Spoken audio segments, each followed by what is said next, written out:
મુંબઈ ક્યારેય સૂતું નથી આ વાત તમે સાંભળી હશે. મોટા ભાગે તેનું કારણ કામ અને ઓફિસ હોય છે, પણ ગઈકાલની રાત્રે મુંબઈ ગયા માટે ન સૂવાનું કારણ કંઈક હેલ્ધી હતું. સવારે 2 વાગ્યાની લોકલ ટ્રેનમાં પણ જો ઊભા આવવું પડે તો તેનું કારણ માત્ર ટાટા મેરેથોન જ હોઈ શકે. આઝાદ મેદાનથી સવારે 5 વાગે શરૂ થયેલી મેરેથોનમાં દરેક ઉંમરના હજારો લોકોએ ભાગ લીધો હતો, જેમાં નાના બાળકોથી લઈને 90 વર્ષના અનુભવી દાદાએ પણ ભાગ લીધો હતો. સ્પેશિયલી એબલ્ડ લોકોએ પોતાના ઉત્સાહથી માહોલને વધારે તાજગીભર્યું બનાવ્યું હતું.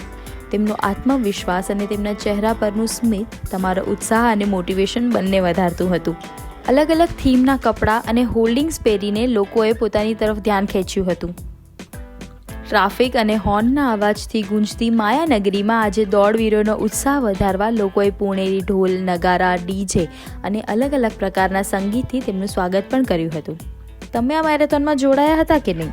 અમને કમેન્ટ બોક્સમાં જરૂર બતાવજો.